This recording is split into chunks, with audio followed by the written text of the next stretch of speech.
this is Marshall Abrahams with Noah in Torbay. Noah in Torbay is a sufficiently bizarre title for a video, but many of the things I thought I knew about Noah turned out not to be the case at all, including his name. I was consulting the Reverend R.W. Morgan's work, The British Cymry, or Britons of Cambria, for information on Brutus, and in so doing I found some extraordinary detail about Noah and his preparations for the flood.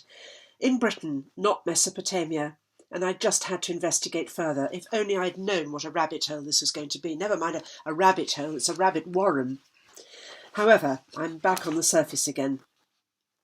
On the principle that works written off by academia as a hoax or a forgery are privy to some massively important historical information which they would rather did not leak out to us, I have also been happy to refer to the Eure book for a date of the flood, not to mention some pretty graphic descriptions, as well as to Godfrey Higgins's Anacalypsis, L.A. Waddell's The Phoenician Origin of Britons, and Richard Lynch's hugely important work, An Historical Treatise on the Travels of Noah into Europe. Lynch based this on the work of Berossus the Chaldean, from whose fragments I also quote. And since it was done into English, that is, translated by Richard Lynch, it is fairly safe to assume that most, if not all, the text is Berossus's own. Berossus was a 3rd century BC priest of Bel Marduk, who wrote a 3-volume history of Babylonia. Much of this has been lost, but enough remains to give us a fairly good idea of our antecedents. Somebody really needs to have a comparative look at these works, Berossus and Lynch, side by side. It might be most revealing. The works of Berossus the Chaldean were translated in the 15th century by the Dominican friar Annio di Viterbo, master of the palace to Pope Alexander VI, Spanish and a Borgia. This means that he was in charge of the Vatican's library, a position of great power and importance since he had access to all the documents there. Annio's name was traduced by the Vatican as a forger a few years after his death, and it's my guess that he found the works of Berossus hidden away on the shelves and set to work to translate it. There's a video on Ross's channel in which the main feature is some research done into Annio di Viterbo and how a missing king list descending from Noah and linking his line to Marduk, the first of the kings listed in the period of oral tradition and chronologies cited by Wilson and Blackett in the Trojan War of 650 BC, somehow managed to find its way ultimately into the work of Holinshed's Chronicles, whom I've also consulted for part 2. The video is well worth a look. It gives a good background, although I have updated and amended the research since. In addition, I have consulted the Kolbrin, which deals with the story of Noah and particularly his ark in more detail than other sources, and an astounding source the Kolbrin turned out to be. It's not too much to say that it elucidates the whole story for us. Finally, I have used the name Noah because it's the name we're familiar with, but there's a surprise here as well, since neither Berossus nor the Kolbrin nor the Eure book call this father of mankind by this name, and we'll come back to this as well. To lay the foundations for Noah in Torbay, therefore, I'll just recap the information about Brutus's fleet. Morgan says that it took a year for this to reach Britain in 508 BC from Epirus, and that, and I quote, it anchored off Talnus in Torbay, and that the disembarkation occupied 3 weeks. This makes sense, since Brutus's fleet comprised some 332 vessels, and Torbay, being approximately 5 miles north to south and sheltered, was the best choice to make. There's more to this than Morgan goes into, not only because he gives the customary but incorrect date of Brutus's arrival as some 500 years too early, but because civil war was raging in Britain at the beginning of the 6th century BC, and Brutus came to claim the throne as High King by right of legitimate descent from Lear. Morgan does confirm, however, that the throne thus devolved upon him both by descent and suffrage. I don't propose to go into Brutus's arrival in any more detail here, because it's all in the book, The Great Migrations to Britain, so we'll plunge straight into Noah. I'm not going to examine the other flood legend patriarchs such as Utnapishtim in any detail either, as the stories are all readily available, except to say that in comparison the Bible smacks distinctly of much later oral legend, family tradition even. We all have family stories remembered quite differently by different family members, so this need not invalidate the findings to any significant degree. Another spelling of Noah is Noe, Noe, and this is the spelling that Lynch uses everywhere but in the title of his treatise, and we'll come back to why this spelling is so significant. Noah was born round about the beginning of the 3rd millennium BC.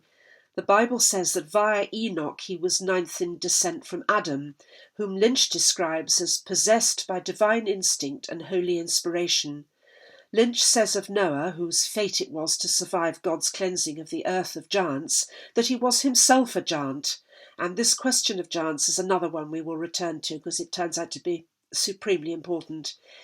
His wife, says Lynch, was Tityre, later mother of the Titans, and her and Noah's 3 pre-flood sons and their wives lived in the first city in the world, at the foot of the mountain Libanus in the land of Syria, and in the particular province of Phoenicia, not far from the famous city of Jerusalem, situated in the Holy Land.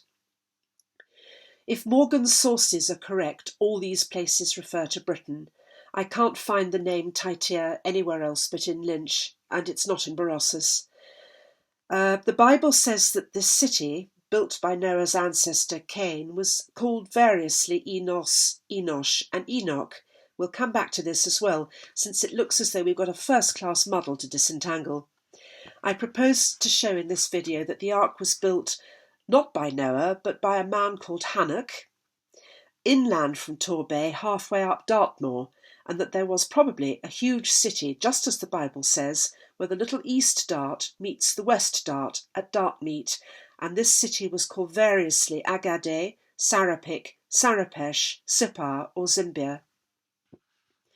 Morgan does not correlate his references to his quotations, alas, but I shall put up his bibliography at the end for your scrutiny. There are some sources there that I've not heard of. He quotes, "Long before the Cymry, the Sumerians, came into Britain, the Llyn Llyn, or Great Deep, literally the abyss of waters, broke up and inundated the whole earth. The island afterwards known as Britain shared the general catastrophe. One vessel floated over the waters. This was the ship of Nevydd Nav Nivian. In it were 2 individuals preserved, Doivan, the man of God, and Doivach, the woman of God. By the posterity of these 2, the earth was gradually repeopled. I've reasons for thinking that Vach is not a variant of Bach, meaning small or dear in Welsh, and we'll come back to these names. Noah was given plenty of time to prepare for the approaching catastrophe. The Bible says that he was 500 years old when he was given warning of the flood, and 600 when it struck. The Colbrin, in the Book of Gleanings, which is chapter 4, verse 15, says, "In Ardis there were wise men filled with the inner wisdom, who read the book of heaven with understanding and knew the signs. They saw that the deeds of men in all the lands about the mountains had brought them to their hour. Then the day came when the Lady of the Night changed her garment for one of a different hue, and her form swept more swiftly across the skies. Her tresses streamed out behind in gold and copper, and she rode in a chariot of fire. The people in those days were a great multitude, and a loud cry ascended into heaven." I have, I think, identified Ardis in Britain, and we'll come back to that too. Watching this catastrophe approach decade after decade, generation after generation, while the ark was a-building, must to those who heeded the warning have been simply terrifying, and also heartbreaking in that so few did heed. In Geoffrey Higgins's monumental work Anacalypsis, we find the following: "Nanicus, foreseeing the flood, reminds me also that Enoch says that Noe foresaw it. He learnt from the moons, or planets, that the earth would become inclined and that destruction would take place. This fits admirably with the descriptions in the Oeralinda book. And when we refer to the Colbryn, we find that this inclination of the earth, with its consequent flooding and dreadful destruction, was caused by the destroyer itself. Nanicus, who doesn't exist in Greek, he exists in Greek legend but not in Greek etymology, is probably the same as the Colbryn's character Hannock, therefore. The website Attalus says that the Phrygian legends of a great flood connected with King Anicus or Nanicus are also very significant. This king resided at Iconium, the most eastern city of Phrygia, and after his death at the age of 300 years, a great flood overwhelmed the country, as had been foretold by an ancient oracle. Phrygia is said to have first risen out of the flood, and the Ark and Mount Ararat are mentioned in connection with the Phrygian town of Kelaini. We can see another flood legend, hideously garbled here. Herodotus says that the Phrygians were called Bryges when they lived in Europe, and this is also important. In Berossus's own words, so far as we still have them, upon the death of Otiates, I haven't discovered who he was, his son Xisuthros reigned 18 Sari. In his time happened the great deluge. To him the deity Cronus foretold that on the 15th day of the month Decius there would be a deluge of rain, and he commanded him to deposit all the writings, whatever, which were in his possession, in the city of the sun in Sippara.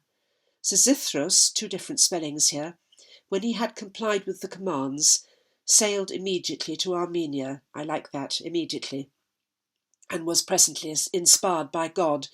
Decius is roughly equivalent to Sivan, which is the spring season. Compare this with the Colbryn, the Book of Gleanings 4:17, which says, "Therefore a great ship was laid down under the leadership of Hannock, son of Hogariter, for Sisuda, king of Sarapesh, from whose treasure came payment for the building of the vessel. Hannock being Enoch, and I can prove this, as well as Hannocus. This is, I think, where the Bible mistakes Hannock or Enoch for a great city, when in reality he was a man." In the Book of Gleanings 4:23, the Colbryn says that the king had entered the ark, and with him those of his blood, and this king was Sisuda, not Hannock. So it looks as though the Bible has conflated the king with Hannock, whom the mockers called Commander of the Sea, and, as we will see, still further confused the matter by calling this conflated character Noah. Despite the etymology given for the name Noah by the excellent Abarim publications, the truth is more subtle and more complicated. Jared, son of Enoch, given in the Bible as Noah's great-great-grandfather, could be a truncated form of Hogariter. I'm sure I haven't pronounced that properly, but there's no one around to correct me unless somebody out there knows how to pronounce these names. Abarim says that Jared is from Yarad, which means to descend, and that the very name of Ararat is related. We see immediately from this that the old name of Ararat, Urartu, is even closer to Hogariter, and even though the generations don't match, I think it is quite likely that Enoch, Hannock, son of Jared, Hogariter, should have named the mountainside upon which his great vessel descended to rest after his father. And we have to remember that biblical chroniclers were selective in their genealogies. They tended to choose the names which suited their purposes. So anybody taking these genealogies as gospel is doomed to disappointment. Meanwhile, George Barton equates the Anki element of En-men Madur Anki with Enoch, and En-men Madur Anki is king of Sippar. Barton has done a very good job of correlating the Sumerian genealogy with the biblical one, by the way, so I think I'd better leave the question of historical accuracy to you. The Book of Gleanings 4:17 says that the remnants of the sons of Nezerah remained upon the mountains which are against Ardis, by the land about the encampment of Lamach. Ardis has proved surprisingly easy to find. Just inland from Barnstable or Biddeford Bay are 3 places which could indicate that this large area to the west and northwest of Dartmoor was once called Ardis, And if there are any Devonians listening, I can only apologise because I have to render these names phonetically so that we can see the connection with Ardis. I know there are local and more correct pronunciations, but I don't know what they are. Hardisworthy on the west coast, Woolfardisworthy a few miles inland, and to the south of them both Alfardisworthy. The men, and presumably the women also, of Ardis were worshippers of the one god whose light shines within men, and this is Sin, Shin, or the moon, in other words. This moon worship was characteristic of both Sumer and Britain. Nezira, meanwhile, means scattering, and for Brutus in the Great Migrations, I have identified the castle of Sparatinum in Epirus, which Brutus took by cunning, as the castle of Isgaradings. There is Welsh precedent for this. Or the castle of the Scatterings, and this is the Cymry, in other words, who were scattered across the face of the planet many times to repopulate the world after several catastrophes. George Barton identifies Melamkish, given by Berossus, as Lamech, supposed father of Noah, and at the west foot of Dartmoor, above Tavistock, is Lamerton. I don't think that the encampment of Lamech refers to a man who has encamped there. I think it's the same syntactical construction as, for example, the month of May or the city of London. If this is so, it's the second example of the Bible's confusing the name of a place with a man. The Book of Gleanings 4:18 says that the ark was built on the lake of Namos, close by the river of gold, where it divides. I did wonder whether the river Carnon, a known source of gold in the ancient world, might fit the bill for the river of gold. The Nebra sky disk, which is an astonishing artefact, contains gold and tin from the river Carnon in Cornwall. But Cornwall is a long way from Torbay. My next thought was that the river of gold might well be the Dart, and this was a river of immense importance in antiquity, not only for its name, but also because Totnes is on the Dart. Brutus visited Totnes soon after his arrival and set up a monolith there, the Brutus stone, and the Fossway begins at Totnes. Since rivers tend to converge, not divide, it is tempting to regard this passage as having been written by someone from the plains, just above Torbay, and viewing the Dart upstream, so to speak. The Colbrin mentions Shuruppak as Sharapik, now called Sarapesh, Book of Gleanings 4:16. But Berossus has the city of the sun in Sippara. George Barton gives Sippar, however, or Zimbia, once known as Agade. And we'll deal with this first. Nestling between the West Dart and the East Dart at Dartmeet, we find no fewer than 7 place names in support of Agade as a name of this site. The Outer Huckabee Ring, Huckabee Tor, which has a disused granite quarry close by, Huckabee Ring, Huckabee House, Huckabee Farm, Huckabee Cottage, and the village of Huckabee. This is an astonishing number of names. 1 would be enough to hint, but 7 is, I think, as conclusive as we're going to get. And I've got here a LiDAR picture of this area. I am no expert in LiDAR, but please have a look at this, and if you can read it and see anything remotely resembling a city, which will of course have been completely pounded to ruins by the flood, please let me know, because we need all the support and evidence that we can get. Meanwhile, in support of the name of Sarapesh or Sippar, equidistant to the west and the east of Dartmeet are Sherborton and Sherborton Common, and this might indicate the former presence of a huge city called Sarapesh, Sippar or Zimbia. To the north is Sherwell, and to the southwest is Sker Hill. The first thing Noah's descendants would have done, the first thing they did rather, was to cross down to the southeast to Mesopotamia after the flood. And I think I can say with confidence that either they took their familiar names with them from Britain on the flood tide to Armenia, or that many thousands of years before that, post Oannes Vanax Poseidon, when he appeared in the Red Sea in Mesopotamia, they took their Mesopotamian names north to Britain and then took them away again back to Mesopotamia post-flood. I can't account for the presence of these names both in Mesopotamia and Britain in any other way. Sippar and Shuruppak appear to be two different places in Mesopotamia. It could be that post-flood, different groups, descendants of Noah, both used the name in slightly different forms. Sippar is older than Shuruppak, but both predate the flood by 1,000 years and more. There is more support from the Welsh, and the Welsh for a serpent is Zarf, and it is my guess that we can take this as the origin of both Sarapesh and Sippar. The Colbrin says that Sarapesh was once Sharapik, and Sharapik means the healing place. This gives us Sorafok, the OG suffix denoting one who employs the healing power of the serpent. Flying serpents or dragons twine themselves through every mythology on earth, and dragon is from the Welsh draik, while the Greek draco means to see. Another Welsh word for both serpent and dragon is nidra, same as the English adder, which used to be nadder, and this could be the source of the land of Ardis.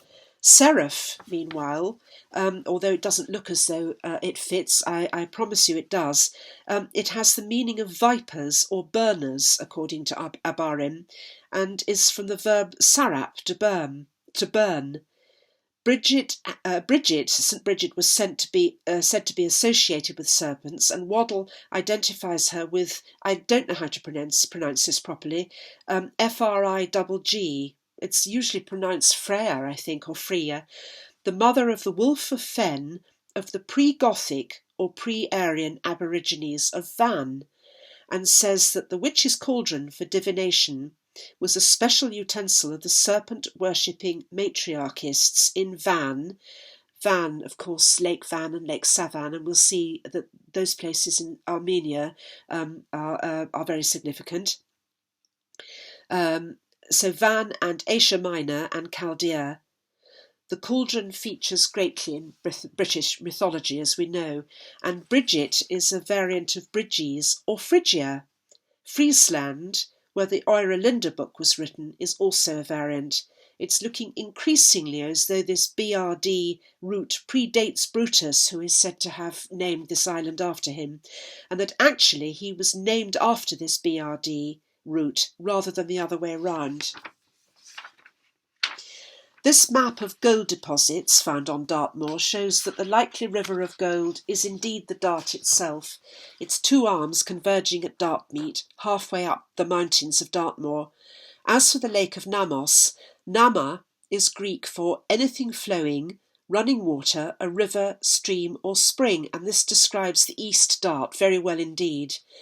In Welsh, meanwhile, the overflow of a well or a rill or a streamlet is, surprisingly, gopher, and this is described, with a misspelling of Gopher, as the wood from which the ark is made. This is such a find, and happily is proved in abundance, since the lower reaches of the Dart are still covered in ancient oak woodlands.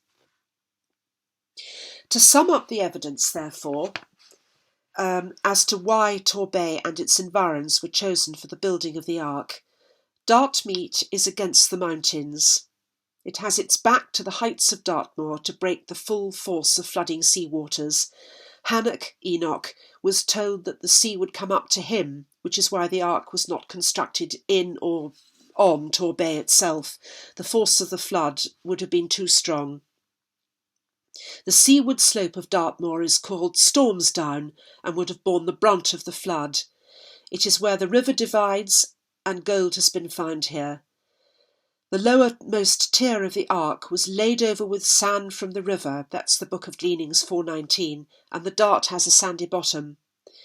The large number of places called Huckabee seem to indicate the former presence of Agade, later Sippar or Sarapesh Shoropak.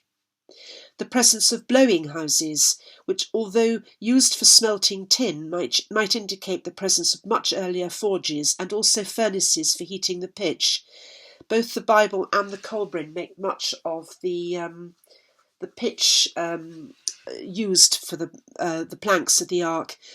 Book of Gleanings 419 says it was pitched within and without, and the cisterns were lined. Now, proof for this, that there was pitch in the area, took some finding, but a paper for Science Direct by Richard C. Selly entitled Petroleum Seepages and Impregnations in Great Britain states that the area of Cornwall and the Dorset coast, where Carboniferous shale deposits are to be found, is a natural source of bitumen or pitch in the form of seepage. The Fossway properly begins at Totnes, which is just downstream from Dartmoor, and pitch could have been brought here from the Dorset coast, since the Fossway runs up to Dorset roughly via Ipplepen, Humber, which is a Cymru word, Exeter and Honiton. The gopher wood, from which the ark was constructed, really means wood where the water runs, and there are still ancient riverside oaks on the Dart. And finally, granite has been quarried here for hundreds if not thousands of years. We'll come back in part 2 as to why this is important. There are more clues in Torbay itself as to Noah's massive undertaking, indicating that Torbay is indeed where another chapter in the British story both begins and ends, exactly as Morgan stated. For example, in Torquay itself we find Hen Napin Road. Hen is Welsh for old, and Napin or Navin is Nivian, which is Welsh for Neptune or creators, and we'll come back to this because it's in Morgan as well. Neptune is another name for Poseidon, who founded Atlantis, and we'll come back to them as well. I have identified Hen Napin as old creators, therefore, the same as Nivian, Morgan's creators, as likely to be, if not the place where the ark was built, then certainly an indication that its whereabouts were not far away. In Goodrington, halfway along Torbay, is Tanner's Road. I can't find that Tanner's had a presence here, so this could well be a corruption of Talnus, which we've already met in Morgan. A talnod in Welsh means stop or point in the sense of punctuation, so Brutus's arrival, anchoring his fleet off Talnus, was indeed a full stop at the end of the chapter begun by Noah. Now, I tried very hard to get to the bottom of the name Nevydd Nav Nivian. Morgan says that this name for the ark means literally the work of the creators, and we've seen that Hen Navin or Hen Napin means old creator. He cites triad number 97, that the ark was built in Britain and was one of its 3 mighty works. As for Nevydd, Nav is Lord, Nevoy is heaven, and Nivian, fascinatingly, is either seas and waters or Neptune, creators. And Neptune, also known as Poseidon, leads us round the houses in a very slippery fashion, since he is also known, strangely for the water god, as the earth shaker, cause of earthquakes, and earthquakes feature largely in this story of watery catastrophe. He is also known as Pelagios, and in Greek, Pelagixei, Tarpedia, sorry, my Greek is no better than my Welsh, means to be flooded or underwater. The Phoenician triliteral Pelak means spindle or support, which recalls the origin of the name of Troy in truare, meaning to turn. Palus, is to weigh or make level, and this recalls Pallas Athena. In Welsh, the word for a chief, captain or general is Felaig. Peleg was one of the sons of Eber, by the way, and Eber is obviously the same as Hebrew, while Barton's list includes a king called Pelicum. One of the most crucial elements of the ark was its emphasis on a future repopulation of the planet by both man and animal. Genesis 7:15 says, "And they went in unto Noah into the ark, 2 and 2 of all flesh, wherein is the breath of life." There is an emphasis, not only in the Bible, on the male and female here. There can be no spark of energy without a positive and a negative charge, as any electrician will know. How did they gather the animals and where from? Some sources say that Noah was given 100 and some say 150 years to prepare, so he would have had plenty of time to collect different animals from other countries. No animals are mentioned in Lynch, Morgan or the Orelinda book, but the Book of Gleanings, chapter 4 of the Colburn, goes into detail about the building of the ark to accommodate animals, and also the scorn that this industry occasioned, since Hannock built it halfway up Dartmoor, having been told that the sea would come up to him.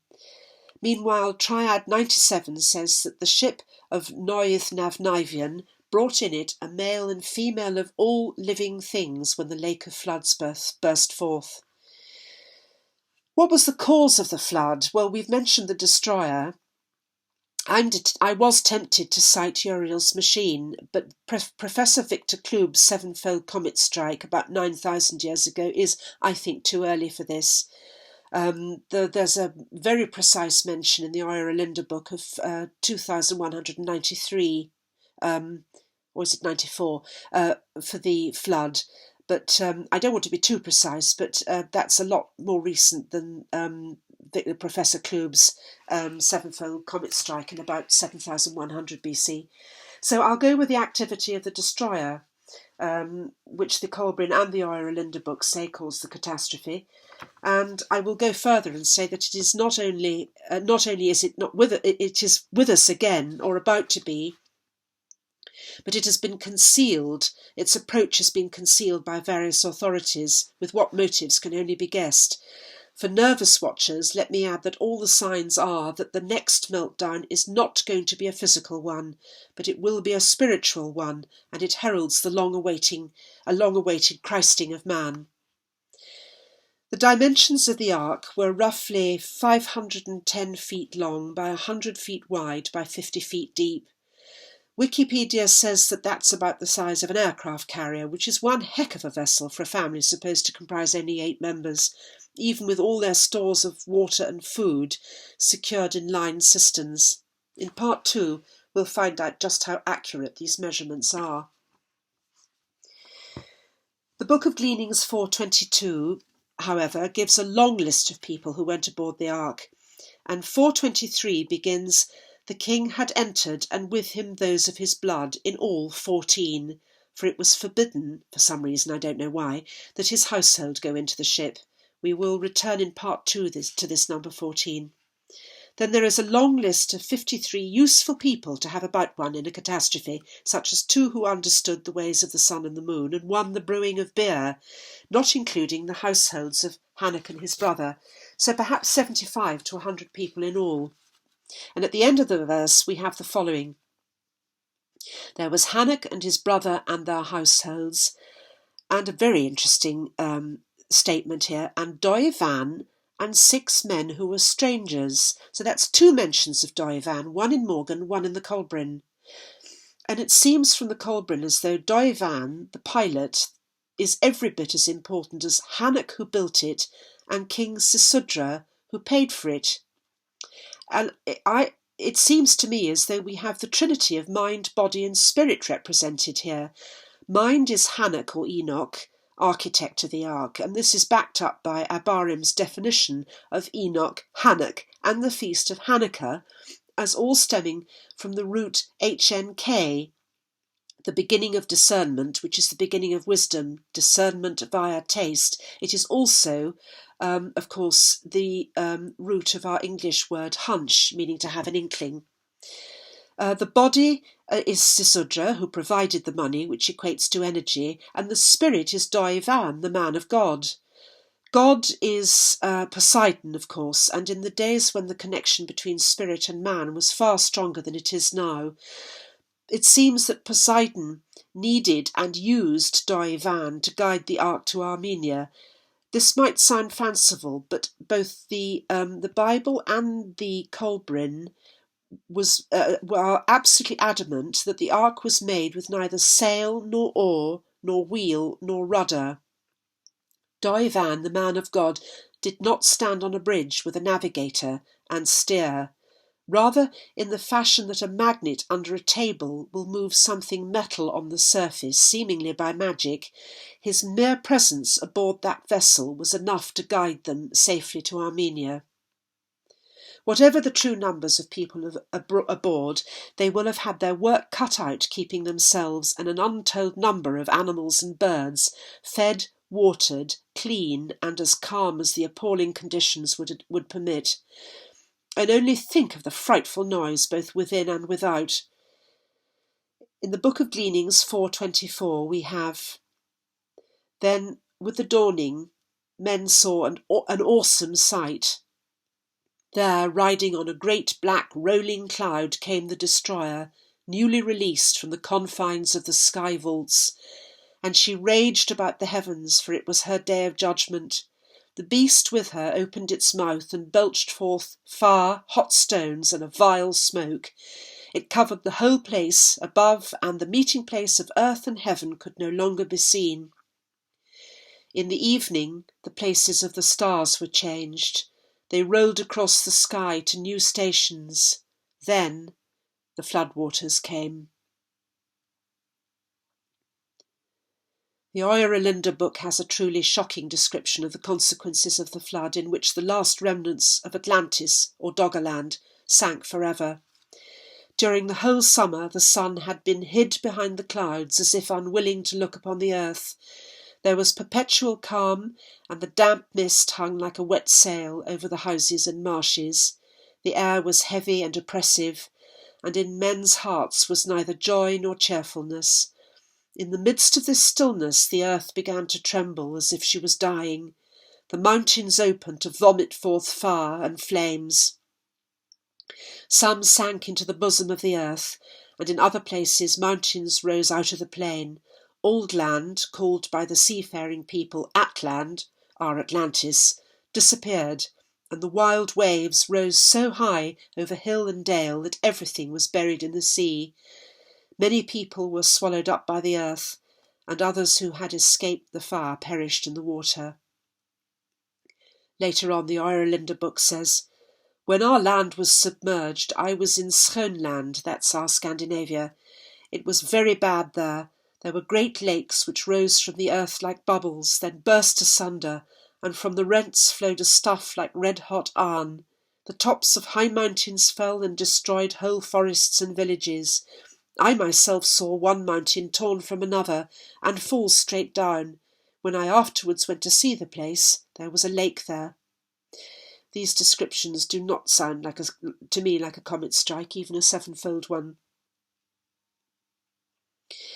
In part 2, we'll see that the triune Noah represents the triune fork of the storm god, among other things, and therefore also the Arwen, muse and reins of God.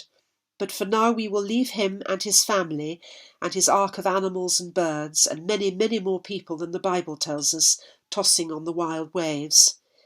Also in part 2 we will examine what evidence there is in Armenia for him, the traditional place of the ark's coming to rest. Thank you very much.